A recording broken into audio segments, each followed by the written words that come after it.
Broiler মুরগি গন্ধ লাগে বলে অনেকেই এরা খেতে চান না, তবে আজকে আমি আপনাদেরকে যেভাবে রান্না করে দেখাবো এভাবে রান্না করলে একেবারেই গন্ধ থাকবে না আর স্বাদ হবে বহুগুণ। এভাবে আপনারা শুধু ব্রয়লার চিকেন না, যে কোনো ধরনের মুরগি রান্না করতে পারেন, অনেক মজা হয় খেতে। প্রথমে তেল নিয়েছি, তার মধ্যে 1 চামচ পরিমাণ ঘি দিয়ে আদা রসুন বাটা নিয়ে নিলাম। আদা রসুন বাটা এখানে 1 টেবিল চামচ করে নিয়েছি। একটু ভেজে নিয়ে তারপর এখানে একটা ব্রয়লার চিকেন দিয়ে দিয়েছি। চিকেনটাকে ভালোভাবে কেটে ধুয়ে পরিষ্কার করে নিয়েছি। এখন এই চিকেনটাকে আদা রসুনের সাথে ভালো করে ভেজে নিতে হবে। এই পর্যায়ে আমি একটু লবণ দিয়ে দিচ্ছি। লবণটা দিয়ে আবার ভালোভাবে একটু ভেজে নিব। আর ভাজা হয়ে গেলে এখানে কিন্তু দিতে হবে পর্যায়ক্রমে অন্যান্য যা মশলা, তার আগে কিন্তু অবশ্যই একবার ভালোভাবে ভেজে নেবেন। তো এখন দিয়ে দিব এখানে আমি পেঁয়াজ কুচি। পেঁয়াজটাকে একদম ছোট ছোট করে কেটে নিয়েছি। তারপর দিয়ে দিলাম কাঁচামরিচের ফালি। কাঁচামরিচ ফালি এখানে 3টার মতো ব্যবহার করেছি। এখন পেঁয়াজটা দেওয়ার পরে দিয়ে দিব টমেটো। টমেটোটাকে কিন্তু একদম ছোট ছোট করে কেটে নিয়েছি। আর পেঁয়াজ, টমেটো, কাঁচামরিচ দেওয়ার পরে কিছুক্ষণের জন্য ভেজে নিতে হবে। ভাজা হয়ে গেলে দিয়ে দিচ্ছি আরো একটু লবণ। লবণ কিন্তু আমি 2বার ব্যবহার করেছি।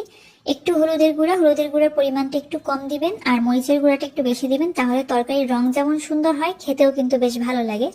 এজন্য আমার তরকারির রং সবসময় অনেক সুন্দর হয়ে থাকে। অনেকেই আপনারা বলে থাকেন যে আপু, আপনার তরকারির রং এত সুন্দর হয় কিভাবে?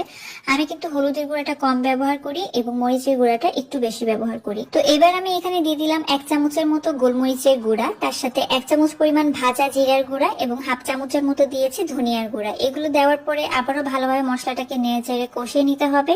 এখন কিন্তু আমি পানি ব্যবহার করছি না, প্রথমে এভাবে পানি ছাড়াই কষিয়ে নিব। চিকেন থেকে অনেকটাই পানি বের হবে আর ওইটা দিয়েই কিন্তু কষানো হয়ে যাবে।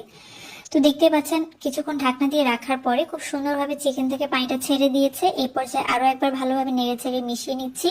আর দিয়ে দিব এখানে 2 চামচ পরিমাণে টক দই। একদম পানি ছাড়া টক দই নিয়েছি। আর টক দই দেওয়ার পরে খুবই অল্প পরিমাণে একটু চিনি দেবো, একদম 1 চিমটি থেকে একটু বেশি।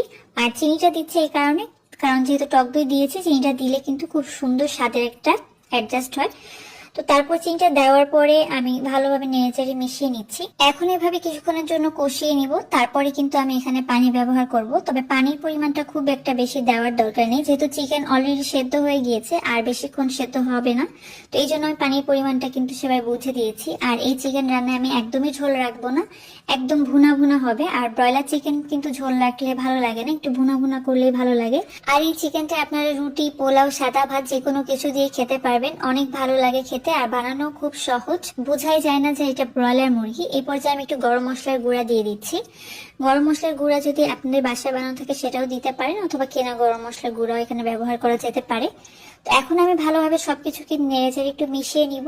আর যে ঝোলটা আছে এটা টেনে আসা পর্যন্ত অপেক্ষা করব। ঝোলটা টেনে এসে একদম ভুনা ভুনা হয়ে যাবে। আপনারা যদি ঝোল পছন্দ করেন সেক্ষেত্রে কিন্তু ঝোলটা এখানে রাখতে পারেন। তো দেখতে পাচ্ছেন ঝোল শুকিয়ে তেলটা উপরের দিকে ভেসে উঠেছে। আর আমার এই চিকেন কারি কিন্তু একেবারেই রেডি। যারা ব্রয়লার চিকেন খেতে পারেন না, আমার এই রেসিপিতে একবার হলেও ট্রাই করে দেখবেন। আশা করি আপনাদের অনেক ভালো লাগবে খেতে। আল্লাহ হাফেজ।